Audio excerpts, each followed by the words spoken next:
तर आपला विषय चालू होता बृहदारण्यक उपनिषदामधला आ, तृतीय ब्राह्मण आणि आ, आपलं जो आहे हा 14वा मंत्र पूर्ण झाला होता आणि आज 15वा मंत्र सुरू आहे. विषय आपला कसा आहे की जे काही माणसाची जी स्वयंज्योती जो जीवात्मा आणि आत्मतत्व हे त्याला पुरुष आत्मा असंही म्हटलेलं आहे. तेव्हा हे आत्मतत्व जे ही स्वयंज्योत आहे आणि ती प्रकृतीपेक्षा भिन्न आहे, विलक्षण आहे, असा विषय आपला चालू होता. आणि त्याच्यामध्ये जी स्वप्नावस्था, जागृत अवस्था आणि निद्रावस्था याचं वर्णन केलेलं आहे की त्यामध्ये जो जीवात्मा त्या तिन्ही अवस्थेमध्ये कशा प्रकारचं त्याचं भूमिका असते आणि तो साक्षीत्व कधी साक्षीत्व भावामध्ये असतो तर कधी त्या प्रसंगाशी एकरूप झालेला असतो. अशी ही 15व्या मंत्राची पूर्वपीठिका आपण सुरू करू की अशा प्रकारे हा जो पुरुष आत्मा आहे, जो स्वयंज्योती आहे, तो देह आणि इंद्रिय ह्याच्यापासून विलक्षण आणि त्यांचा प्रयोजक काम व कर्माने देखील विलक्षण आहे. विलक्षण म्हणजे वेगळा आहे, भिन्न आहे. कारण की हा पुरुष असंगच आहे आणि असंग होण्याच्या कारणाने स वा एष तस्मिन असं म्हटलेलं आहे की स वा एष एतस्मिन संप्रसादे इत्यादी 3 मंत्राद्वारे या अर्थाचे प्रतिपादन केले गेले आहे. यानेच आत्म्याची असंगता देखील सिद्ध होत असते. कारण की तो जागृत पासून स्वप्नास आणि स्वप्नापासून सुषुप्तीस आणि पुन्हा सुषुप्तीपासून तो स्वप्नात असं क्रमशः बुद्धांत म्हणजे जागृत अवस्थेमध्ये हे स्वप्न आणि जागृत अवस्था ही त्याची आलटून पलटून चालू असते. स्वप्न संपलं की कधी तो म्हणजे निद्रेमध्ये जातो, पुन्हा जागृत अवस्थेत येतो, पुन्हा जागृत अवस्थेतून स्वप्नात जातो. असं हे क्रमशः हे जागृतीस आणि जागृतीपासून स्वप्नात अशा प्रकारे एक क्रमिक संचाराच्या द्वारे त्याच्यापासून 3ही स्थानाचा हा व्यतिरेक सिद्ध केला आहे. म्हणजे 3 जे स्थान आहेत, कुठले कुठले, जागृती, स्वप्न आणि सुषुप्ती, या 3ही स्थानापासून त्याचा व्यतिरेक झाला. म्हणजे काय की तो त्याच्यापासून अलग आहे. तो त्या 3ही अवस्थेला पाहणारा दृष्टा आहे, परंतु 3 अवस्थेशी पासून तो भिन्न आहे, त्याच्यामध्ये आसक्त नाही. तेव्हा असं पाहिलं तर स्वप्नो भूत्वैमं लोकमिती क्रामिती मृत्यो रूपाणी या द्वारा या अशा अर्थाचा उल्लेख केला आहे की त्याचे विस्ताराने प्रतिपादन करून आता जो केवळ दृष्टांत मात्र राहून गेलेला आहे त्याचे वर्णन आता या उद्देशाने श्रुती इथे आरंभ करतात. तेव्हा पुरुषाचे अवस्थांतर संचारामध्ये हे महामत्स्याचा दृष्टांत दिलेला आहे. अवस्था 3 आहेत. त्या अवस्थांच्या मधून जो संचार पुरुषाचा होतो तो कसा होतो आणि तो अलिप्त कसा असतो आणि तो त्याच्यामधून सुद्धा तो कसा जातो हे वर्णन करण्याकरता त्यांनी महामत्स्य म्हणजे मोठा मासा, या मोठ्या मासाचा दृष्टांत दिलेला आहे या श्लोकामध्ये. तेव्हा आपण तो प्रत्यक्ष श्लोक पाहूया. तेव्हा मंत्र क्रमांक आता 18. तेव्हा 4था अध्याय, 3रं ब्राह्मण आणि 18वा मंत्र. तेव्हा मंत्र असा आहे की तद यथा महामत्स्य उभे कुले अनुसंचारिती पूर्वं चापरं चैवं एवायं पुरुषं एतावु भावन्तावु संचरती स्वप्नांतं च बुद्धांतं च. त्या माशाचं उदाहरण त्यांनी मुद्दाम असं दिलं आहे की तो कशा प्रकारे तो नदीमध्ये तो पाण्याच्या प्रवाहामध्ये तो पोहत असतो आणि त्याची अवस्था काय असते ह्याचं वर्णन इथे केलंय. तेव्हा या मंत्राचा अर्थ असा आहे की ज्या प्रकारे कोणी एखादा मोठा वजनदार मत्स्य हा नदीच्या पूर्व आणि अपर अशा दोन्ही तीरावर क्रमशः संचार करत असतो आणि त्याच प्रकारे हा पुरुष सुद्धा हा स्वप्न स्थान आणि जागृत स्थान या दोन्ही क्रमशःमध्ये तोही संचार करत असतो. त्याने आता हे दृष्टांत देऊन तुलना केली आहे पुरुषाची आणि मत्स्याची. महामत्स्य जो आहे तो वाहत्या प्रचंड वेगाने वाहणारी नदी आहे आणि त्या वाहणाऱ्या नदीमध्ये तो कधी पश्चिम किनारा तर कधी पूर्व किनारा अशा प्रकारच्या दोन्ही किनाऱ्यावर तो येतो, पुन्हा मध्ये जातो पाण्यात आणि पुन्हा दुसऱ्या किनाऱ्यावर जातो. आणि तसाच हा जो पुरुष सुद्धा आहे त्या मत्स्यासारखाच तो जागृत अवस्थेमध्ये असतो आणि मग स्वप्नावस्थेमध्ये असतो. तेव्हा हे दोन्ही मध्ये त्याचा त्या पुरुषाचा संचार त्या मत्स्याप्रमाणेच होत असतो, असा याचा शब्दशः अर्थ आहे. तेव्हा इथे तत्चा अर्थ आहे की तेथे अर्थात त्यावर दाखवलेल्या विषयामध्ये हा दृष्टांत दाखविला आहे की ज्या प्रकारे लोकांमध्ये महामत्स्य जो महान असेल आणि मत्स्य होऊन अर्थात जो नदीच्या स्रोतपासून अक्षुण्ण राहणारा होऊन आणि स्रोतास देखील अडवून ठेवतो, तो कसा आहे तर तो स्वच्छंद असा असा असल्यामुळे स्वच्छंद करणारा तो महामत्स्य जो आहे तो नदीच्या पूर्व आणि पश्चिम दोनही तीरावर क्रमशः संचार करत असताना देखील या दोनही तीराच्या मध्ये राहणाऱ्या जे जलप्रवाहाच्या वेगाने तो कधीही विवश होत नाही. म्हणजे त्याच्यावर त्या वेगाने वाहणाऱ्या प्रवाहाचा यत्किंचितही परिणाम होत नाही.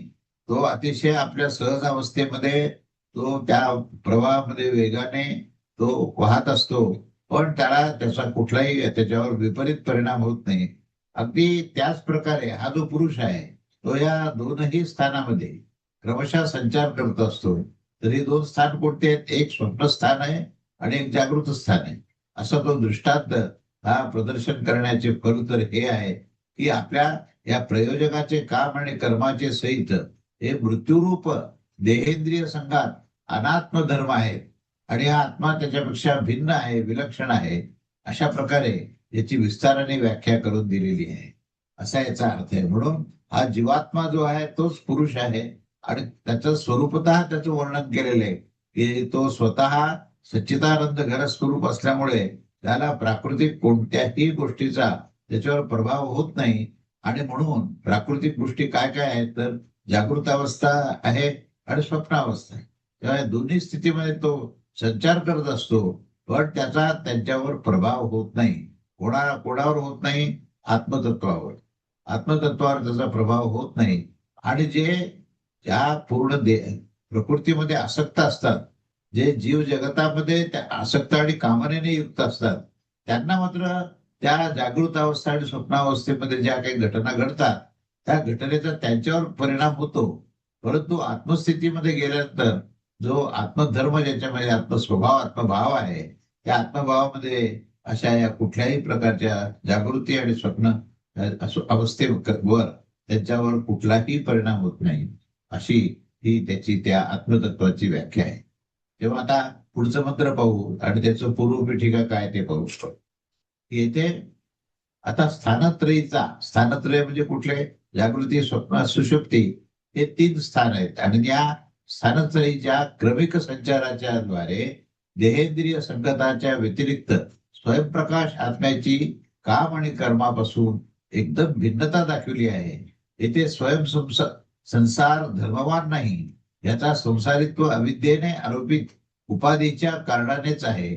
अशा प्रकारे हा समुदाय हा जो सारांश दाखवला गेला आहे की येथे जागृत, स्वप्न, सुषुप्त या 3ही अवस्थांचे पृथक पृथक रूप सांगितलेले आहे. सर्वांस मिळून एकाच स्थानामध्ये दाखवले गेले नाही. कारण की जागृत अवस्थेमध्ये तो अविद्यावश असतो, ससंग आसक्तीयुक्त असलेला तो मृत्यूने युक्त असतो आणि कार्यकारण संघासहित पाहिल्या जात असतो. परंतु स्वप्नात कामयुक्त आणि मृत्यूच्या रूपाने तो विदुर्मुक्त दिसून येत असतो आणि विदुर्मुक्त दिसून येत असल्यामुळेच तो त्या जागृत अवस्थेपासून अतिशय भिन्न असा आहे. आणि पुन्हा तो सुषुप्तीत संप्रसादास प्राप्त होऊन असंग होऊन जात असतो. अशा प्रकारे त्याची असंगता देखील पाहिली जात असते. कारण तो जेव्हा निद्रा अवस्थेत जातो त्यावेळेस त्याला कुठल्याही प्रकारची इच्छा, कामना, आसक्ती इत्यादीने स्पर्श होत नाही आणि म्हणून निद्रा अवस्थेमध्ये तो असंग असतो. तो आपल्या मूळ स्वरूपामध्ये जातो. तो स्वप्नावस्थेमध्ये तो भ्रमात असतो, परंतु मृत्यूपासून तो मुक्त असतो आणि जागृत अवस्थेमध्ये तो मृत्यूच्या भयाने युक्त असतो असं इथे सांगितलं आहे.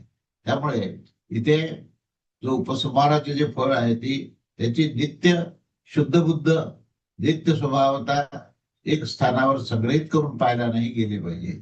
आणि म्हणून आता त्यास दाखवण्याची ही कांटिका आता आपण आरंभ करत आहोत. त्याचे असे रूप आहे की तदवा अस्येदातीत छंदाः अपहर पाप्मा भयम रूपम या वाक्यांद्वारे सुषुप्तीमध्येच ते त्याचं हे दाखवले जाणारे आहे. कारण की असे विलक्षण रूपवाले हे सुषुप्त स्थानामध्ये आत्मा जो आहे तो प्रवेश करून घेत असतो. आणि तो कशा प्रकारे घेतो तर श्रुती दाखवत आहे की दृष्टांताने या अर्थाची स्पष्टता होत असते. त्यामुळे या कारणाने या विषयामध्ये आपण आता दृष्टांत दिला जात आहे. तर तो दृष्टांत काय आहे आणि त्याप्रमाणे तो अलिप्त कसा आहे आणि तो आसक्त कसा आहे हे आपण पाहूया. तेव्हा या ठिकाणी भूमिका अशी आहे की जीवात्मा आणि शुद्ध आत्मा. जीवात्मा जो आहे तो त्याच्यामध्ये जीव भाव आहे आणि जिथे जीव भाव आहे तिथे आसक्ती आणि कामना आहे.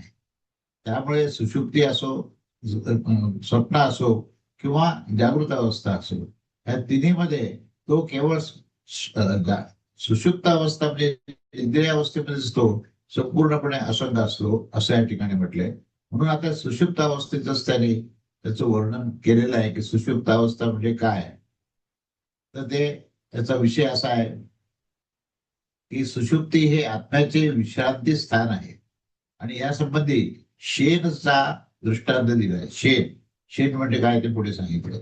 तर याच्यामध्ये मूळ मूळ जो मंत्र आहे तो असा आहे की तद यथास्मिन् आकाशे श्नेयो वा सुपर्णो वा विपरीत्यम श्रान्तः संहत्य पक्षौ संला यया एव धृत एवमेवाय पुरुषम एतस्मात्ताय धावती यत्र सुप्तो न कंचन कामयती न कंचन स्वप्न पश्यती. त्याचा अर्थपर्यंत पाहूया शब्दशः की ज्याप्रमाणे या आकाशामध्ये शेन पक्षी, शेन म्हणजे गरुड पक्षी, हा गरुड पक्षी आता सुपर्ण म्हणजे तेजाने उडणारा गरुड. म्हणजे शेणाचंच एक विशेषत्व जिथे येतं त्याला सुपर्ण असं म्हटलं. तर हा जो सुपर्ण पक्षी आहे तो अतिशय वेगाने असा आकाशात उडणारा गरुड आहे. तेव्हा सर्व बाजूने हा गरुड जेव्हा उडतो आणि उडल्यानंतर थकून गेल्यावर पंखाच पसरून घरट्याच्या दिशेने तो उडत असतो. त्याच प्रकारे हा जो पुरुष आहे तो या स्थानाच्या दिशेने वेगाने परत येत असतो. जिथे निद्रेचीच इच्छा असते, अन्य भोगाची इच्छा नसतेच आणि न कोणत्याही स्वप्नास तो पाहू शकतो, तर तो तो गंभीर अशा त्या निद्रेमध्ये तो जातो ज्यावेळेस तो खऱ्या अर्थाने थकलेला आहे. म्हणून माणूस जेव्हा थकतो त्यावेळेस त्याला कुठल्याही प्रकारची इच्छा राहत नाही, कुठली आसक्ती राहत नाही आणि त्यावेळेस त्याला कुठल्याही प्रकारचं अन्न खावं किंवा अजून काहीतरी आपण मनोरंजन करून घ्यावं अशी कुठली इच्छा राहत नाही. तर त्याला एकच वाटतं की आपण आता निद्रेमध्ये जावं. तर अशी त्याची ती स्थिती आहे. त्याप्रमाणे त्या गरुडाचंही उदाहरण त्यांनी दिलंय. गरुड जेव्हा खूप उडल्यानंतर थकून जातो तेव्हा तो थकल्यानंतर तो आपल्या घरट्यामध्ये परत येण्याकरता पंख पसरून घरट्याच्या दिशेने तो उडायला लागतो. हा त्यातला त्याचा अर्थ आहे शब्दशः. आता याचा अर्थ काय म्हणतोय की ज्या प्रकारे या आकाशामध्ये शेन म्हणजे गरुड आणि सुपर्ण म्हणजे तेजाने उडणारा गरुड हा सर्व बाजूने उडून थकून गेल्यावर पंखास पसरून घरट्याच्या दिशेने उडत असतो. अगदी त्याच प्रकारे हा जो पुरुष आहे तो या स्थानाच्या दिशेने वेगाने येत असतो. जिथे निद्रेची इच्छा करतो आणि अन्य भोगाची कधीही इच्छा करत नाही आणि न कोणत्याही स्वप्नास पाहत असतो. अशी त्यांची स्थिती आहे. तेव्हा त्या निद्रेमध्ये त्याची अनासक्त निष्काम अशा प्रकारचा आत्मभावाची स्थिती आहे असं याचं म्हणणं आहे. तेव्हा या मंत्राचा आशय काय ते पाहू आपण. की आशय असा की ज्या प्रकारे या भौतिक आकाशात शेन म्हणजे गरुड आणि सुपर्ण म्हणजे तेजाने उडणारा गरुड हा शब्दापेक्षाही अधिक वेगाने उडणारा असा गरुड बनवला जात असतो. ज्या प्रकारे हा आकाशामध्ये हा विहार करत असताना सर्व दिशेने उडून थकून गेल्यावर कितीतरी वेळा उड्डाण करण्याच्या कर्माने खिन्न होऊन तो पंखाच्या संमत संगत अर्थात पसरून संलय ज्यामध्ये सम्यक प्रकाराने लीन होत असतो. त्या घरट्याचं नावच संलय असं आहे. तेव्हा त्या घरट्याच्या प्रती स्वयंच तो आपल्याला तो धारण करत असतो. जसा हा दृष्टांत आहे अगदी त्याच प्रकारे एतस्मै या स्थानाच्या प्रती पळत असतो. अंतरशब्दवाच्या वाच्य स्थानाचे विशेषण या स्थानामध्ये शयन करण्यावर हा कोणत्याही भोगाची इच्छा करत नाही आणि याच प्रकारे न कोणत्या स्वप्नास देखील पाहत असतो. न कांचन कामम याने स्वप्न आणि जागृतीच्या सर्वच ज्या भोगाचा समानरूप अतिशय साम्य पद्धतीने सम्यक स्थितीमध्ये त्याने प्रतिषेध केलेला असतो. कारण की कंचन म्हणजे कोणत्याही ज्या पदाच्या द्वारे कोणत्या तरी भोगाविषयाचे नाम न घेऊन समान रूपाने सांगितले आहे. अशाच प्रकारे न कंचन स्वप्नम या वाक्याने देखील असं समजलं पाहिजे की जागृतीत देखील जे काही पाहिल्या जात असते त्यास त्यास देखील श्रुती स्वप्नच मानत असते. असं म्हणतात की स्वप्न कोणी पाहत नाही. अशीच एक अन्य श्रुती देखील आहे की त्याच्यामध्ये ह्या 3 अवस्था म्हणजे स्थान असते आणि स्वप्न देखील त्यात आहे इत्यादी. त्या प्रकारे ह्या दृष्टांतामध्ये उड्डाणाने उत्पन्न झालेल्या त्या श्रमाच्या निवृत्तीसाठी त्या पक्षाचे आपल्या घरट्याकडे जाणे दाखवले आहे. आणि त्याच प्रकारे जागृत आणि स्वप्नावस्थेमधील देहेंद्रियाच्या संयोगाने होणाऱ्या क्रियाफलाने संयुक्त झालेल्या जीवास या पक्षाच्या उड्डाणे होणाऱ्या श्रमाच्या समानच मानलेले आहे. आणि असे ते श्रम त्यालाही होत असतात. तेव्हा त्या श्रमाच्या निवृत्तीसाठी तो आपले घरटे निवासस्थान अर्थात संपूर्ण संसार धर्मास हा विलक्षण अशा सर्व प्रकारच्या क्रिया आणि कारक श्रमाने रहित होऊन तो आपल्या आत्मस्थितीमध्ये प्रवेश करतो. केव्हा? ज्यावेळेस तो निद्रेमध्ये जातो.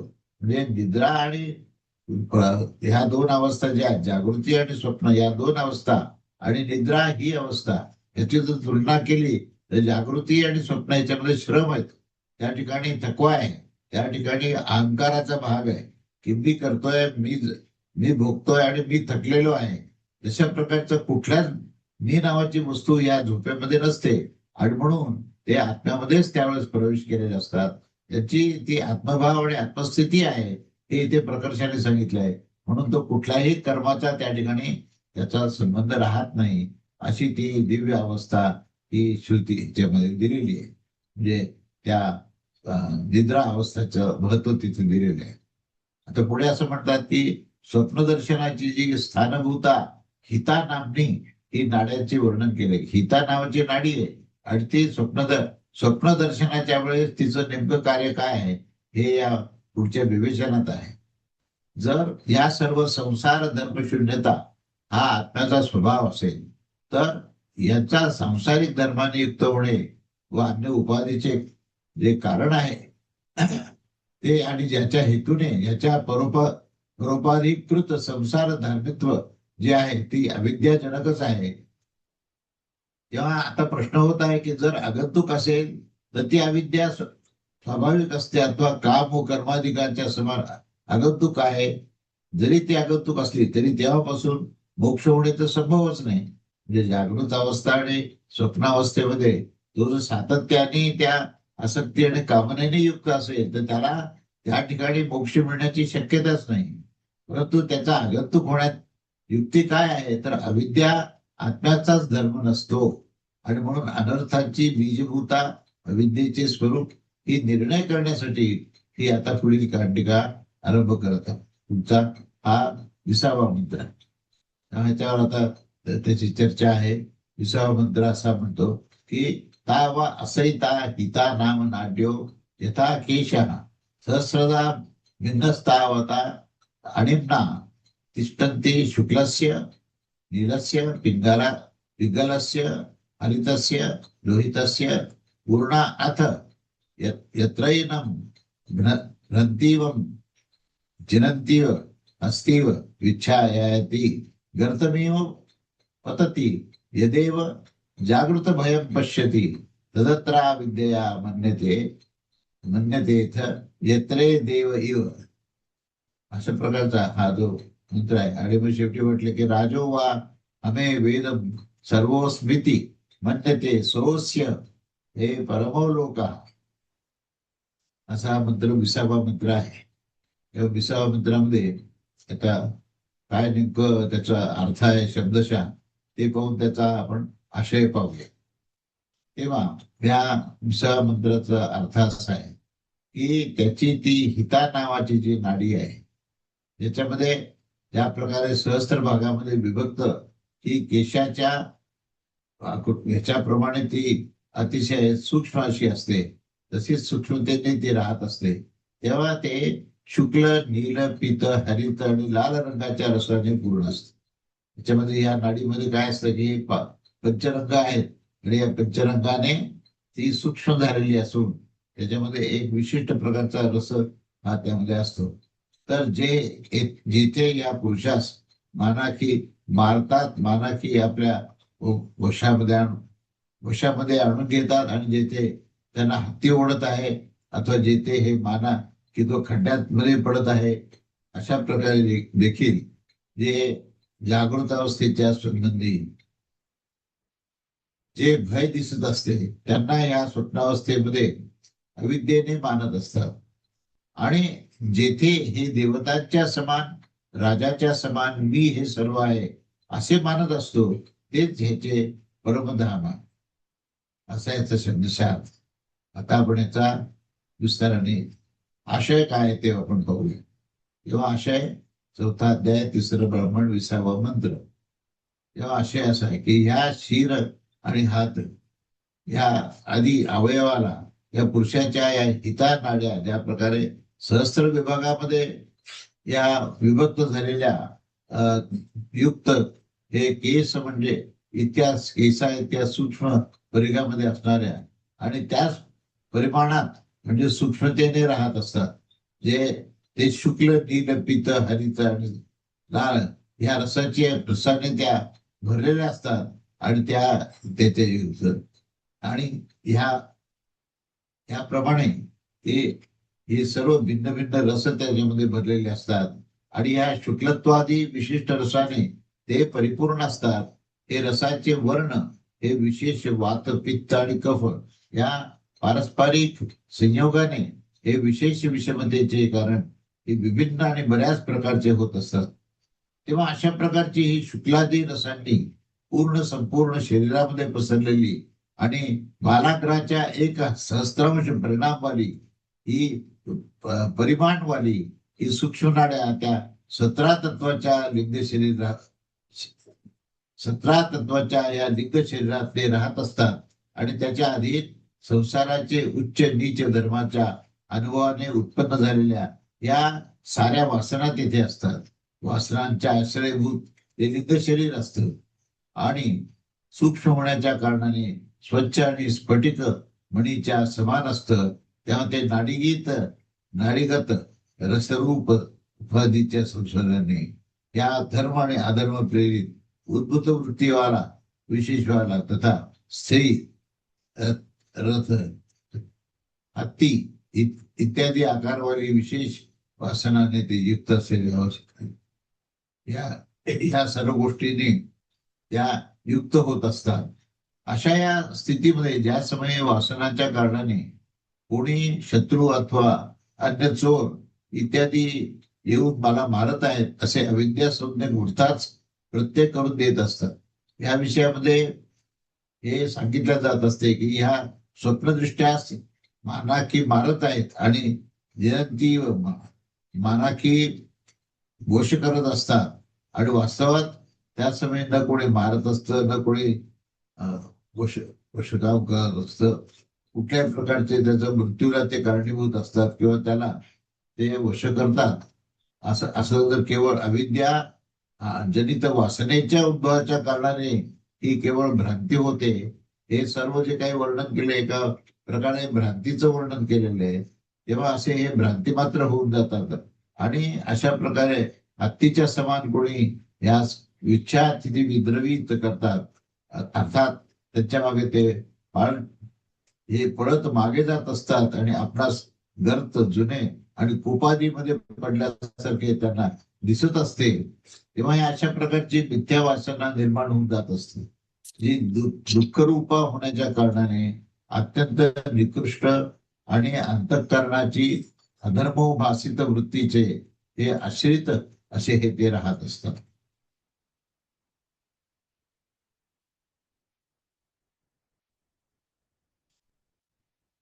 अधिक काय सांगावं की जागृत अवस्थेमध्ये जो काही हा हत्ती अधिरूप भय पाहत असतो, त्या स्वप्नावस्थेमध्ये देखील या हस्तादी रूप जे आहे ते पण त्या ठिकाणी कार्यरत होत असतं. तेव्हा भयाच्या शिवायच तो जागृत झालेला या अविद्या वासनेने त्या भयरूपास जी मिथ्याच आहे त्याला तर ते मिथ्या गोष्ट असून सुद्धा ते त्याला सत्य समजायला लागतात. आणि नंतर जेव्हा अविद्येची ते अपकर्ष व विद्येचा उत्कर्ष होण्यास प्रारंभ होत असतो, अविद्या नष्ट व्हायला लागते आणि विद्येचा उत्कर्ष व्हायला लागतो, तर त्याचा काय विषय आणि काय लक्षण होत असते, तर असं दाखवले जात आहे की त्यानंतर जेव्हा ज्या समयी तो स्वयं देवतांच्या समान होऊन जात असतो, अर्थात जेव्हा जागृत कालामध्ये देवताविषयीनी विद्येचा उद्भव होत असतो, तेव्हा उद्भूत झालेल्या ह्या वासना तो स्वतःच देवता समान मानत असतो.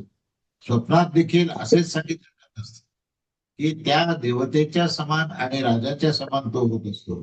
तर तात्पर्य असं आहे की जागृत अवस्थेमध्ये अभिषेकपूर्वक राज्यावर स्थित असलेल्या त्या पुरुष त्या राजवासनेचे युक्त होण्याच्या कारणाने स्वप्नात देखील मी राजा आहे असेच तो मानत असतो.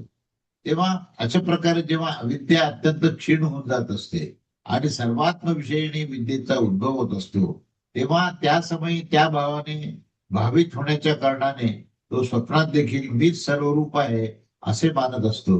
आणि हा जो सर्वात्म भाव आहे तो या आत्म्याचा परमलोक स्वाभाविक परम आत्मभावच आहे. जो सर्वात्म भाव निर्माण होणं हाच आत्मभाव निर्माण होण्याचं लक्षण आहे. आणि जो सर्वात्म भावाने उतरून आपणाच हे वालाग्र मात्र देखील मी हा नाही, मी तसा नाही, मी अन्य रूपाने पाहत असतो, ही जी अवस्था आहे ही अवस्था अविद्यारूप आहे. तेव्हा अविद्यारूपाने प्रस्तुत केलेला गेलेला जो अनात्म भाव आहे तो स्थावरपर्यंतच लोक हे अपरम असतात. त्या व्यवहारविषयक लोकांची अपेक्षा आहे सर्वात्म भाव पूर्ण आणि अंतर्बाह्य शून्य हा परमलोक आहे. आणि म्हणून अविद्येचा अपकर्ष आणि विद्येची पराकाष्ठा होण्यावर सर्वात्म भावाची प्राप्तीच ही होते आणि तोच मोक्ष आहे. तात्पर्य असं आहे की ज्या प्रकारे स्वप्नामध्ये आत्म्याचा स्वयंप्रकाश तो प्रत्यक्ष उपलब्ध होत असतं, अगदी त्याच प्रकारे विद्येचे फल मोक्षाची प्रत्यक्ष उपलब्धी होत असते. आणि अशा प्रकारे अविद्येचा उत्कर्ष आणि विद्येचा तिरोभाव होण्यावर देखील ज्या समयी माना की कोणी मरत नाही, कोणी कोणाचा तरी मृत्यू होतो अथवा वश केला जातो इत्यादी रूपाने अविद्येचे फल हे प्रत्यक्षच उपलब्ध होत असते, तेव्हा तो हा सर्वात्म भाव आणि परिच्छिन्नतात्मभाव क्रमशः विद्या आणि अविद्येचे कार्य आहे. शुद्ध विद्येने पुरुष सर्वात्मा होऊन जात असतो आणि अविद्येने तो असर्व होत असतो. तो कोणत्या तरी अन्य विभक्त होत असतो, अन्याशी विभक्त होत असतो, त्याच्या विरुद्ध तो राहत असतो. विरुद्ध राहण्याच्या कारणाने मारला जात असतो आणि असर्वचा विषय राहिल्याने तो भिन्न होण्याच्या कारणाने तो सर्व होत नसतो. त्याचे काय त्यांचे की त्याचा विरोध होऊ शकतो आणि विरोध न होण्यावर तो तो कोणाच्या तरी द्वारे मारला जात असतो, मारल्या अथवा जिंकला जात असतो आणि तो खदेडला जात असतो.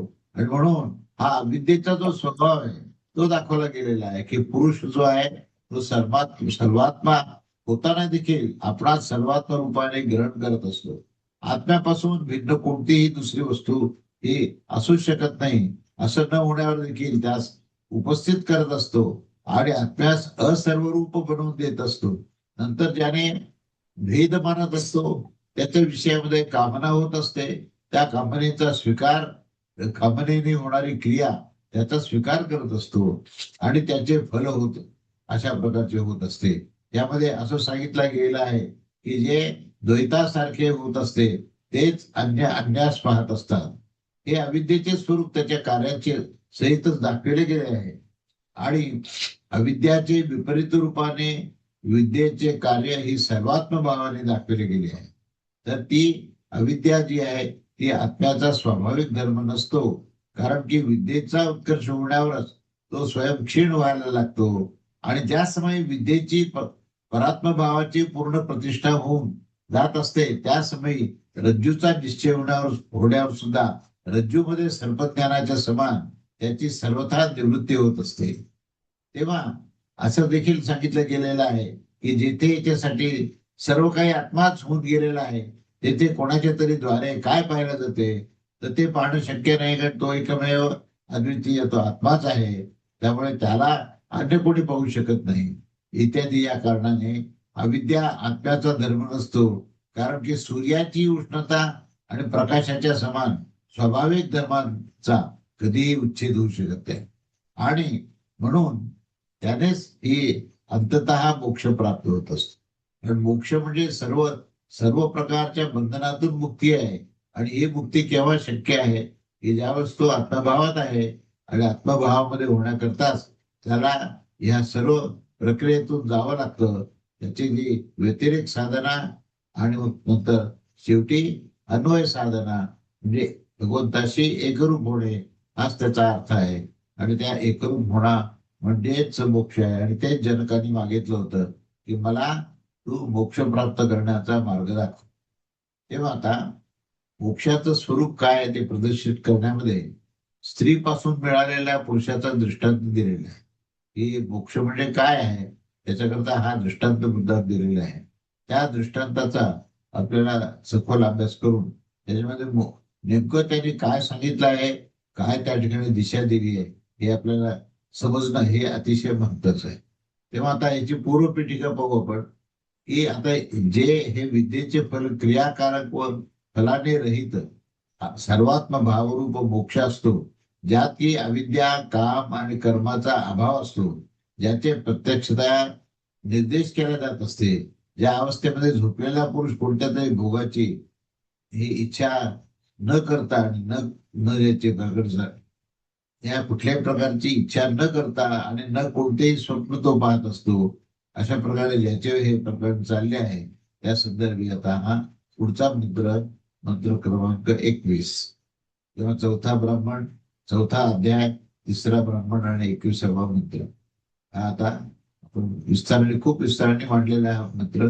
तो पहिल्यांदा मूळ जो संस्कृत मंत्र आहे तो काय आहे ते पाहूया आणि त्याचा अर्थ पाहूया.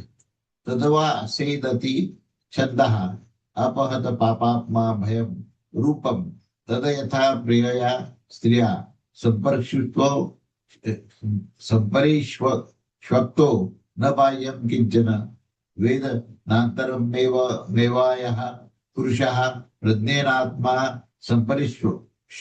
संपरिष्वक्तो न बाह्यं किंचित वेद नान्तर तदवा अस्थैत दाप्त काममा आत्म काम काम कामम रूपशोकांतरम. तेव्हा हा मंत्राचा अर्थ आपण पाहूया आता. हा की तो या कामरहित, पापरहित आणि अभयरूप अशा प्रकारचा आहे.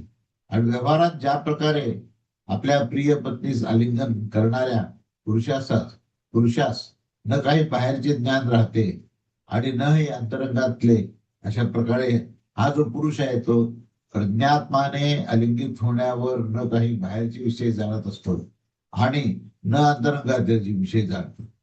त्यामुळे याचे जे आप्तकाम आहे, हे आत्मकाम जे आहे म्हणजे आकाप आहे, त्याचे हे शोकशून्य रूप आहे.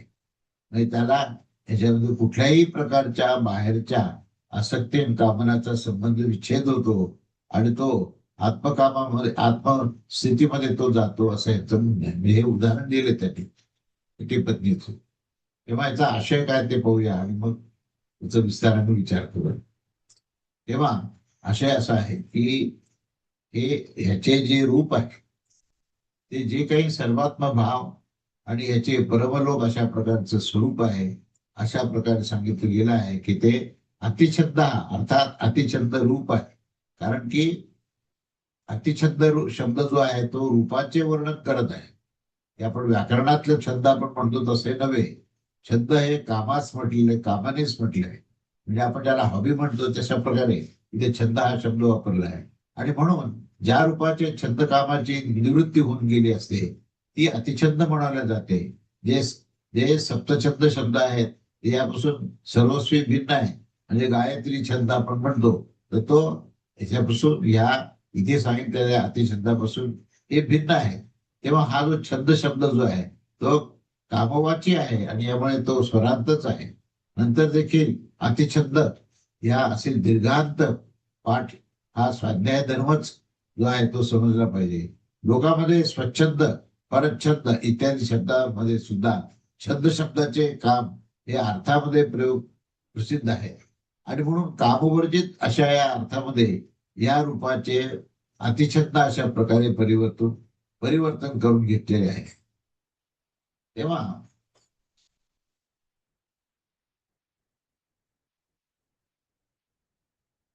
या अशा प्रकारचे तो अपहत पाप असं म्हटलेलं आहे. ज्याचं पाप म्हणजे पाप या अर्थाने, म्हणजे धर्म आणि अधर्म या दोघांनाही सांगितले आहे. जसं की पापमाभि संसर्जते पापात्नो विजहती या वाक्याने देखील सांगितले गेले आहे. आणि म्हणून अपहत पापम अर्थात धर्म अधर्माने रहित आणि अभय अशा प्रकारचे ती स्थिती आहे. भय तर अविद्येचेच कार्य आहे आणि अविद्येने भयाला तो मानत असतो असे पूर्वी देखील आपण सांगितले आहे. तेव्हा त्या अविद्येच्या कार्याच्या द्वारे कारणाचा प्रतिषेध केला गेले आहे. अभयरूप अर्थातच जो विद्येने रहित आहे अशा प्रकारे जे विद्येचे फल हे सर्वात्म भाव आहे, ते कामरहित आहे, पुण्य पाप रहित आहे व अभयरूप आहे. म्हणजे जिथे संपूर्ण प्रकारचं ते ज्ञानाची स्थिती आली तिथे अभय हे येतच. जिथे विद्या आत्मविद्या त्या ठिकाणी प्रस्थापित आहे तर त्याचा परिणाम जो आहे हा अविद्येतच होतो असं या ठिकाणी सांगायचे आहे. तेव्हा याच्या पूर्ववर्ती ब्राह्मणाच्या समाप्तीमध्ये सुद्धा हे जनक तू अभयास प्राप्त होऊन गेला आहेस या वाक्याद्वारे पहिलेच वर्णन करून दिले गेले आहे. येथे पूर्व प्रदर्शित वेदार्थामध्ये प्रत्यय विश्वासाची दृढतेसाठी याचा युक्तिपूर्वक विस्तार केला आहे. तेव्हा इथे स्वयं ज्योतिष स्वरूप आत्मा सर्वांस आपल्या चैतन्य प्रकाशाने हे प्रकाशित करत असतो. तो तो जे काही ह्या अवस्थेमध्ये पाहतो, रमण करतो, विहार करतो व जाणत असतो त्या सर्वापासून तो या स्थितीमध्ये असंग राहत असतो असे पूर्वी सांगितले गेले आहे. तेव्हा या या चैतन्य ज्योतिष्ठ आत्म्याचे हे नित्य स्वरूप इथे सांगितले आहे. तेव्हा अशा युक्तीने सुद्धा त्याचा आपण निश्चय करू शकतो. म्हणजे इथे तो प्रयत्न आहे, तो आत्मस्थितीमध्ये जाण्याचा प्रयत्न आहे. आणि त्या आत्मस्थितीमध्ये जाण्यामध्ये नेमकं काय काय आपल्याला गोष्टी समोर आढळतात आणि कोणत्या गोष्टीमुळे आत्मस्वरूपात जायला अडथळा येतो याचं विवेचन इथे आपण हे पाहत आहोत. तेव्हा हे सगळं वर्णन जे आहे ते अजून पुढे बरंच चालू आहे. इथे आपण थांबूया आणि पुढच्या रविवारी आपण याची पुनरावृत्ती करून हा जो आहे श्लोक हा विस्ताराने सांगितलेला आहे त्याच्यावरही आपण त्याचंही चिंतन करूया. अवधूत चिंतन श्री गुरुदेव दत्त. श्री स्वामी समर्थ महाराज की महाराज की जय.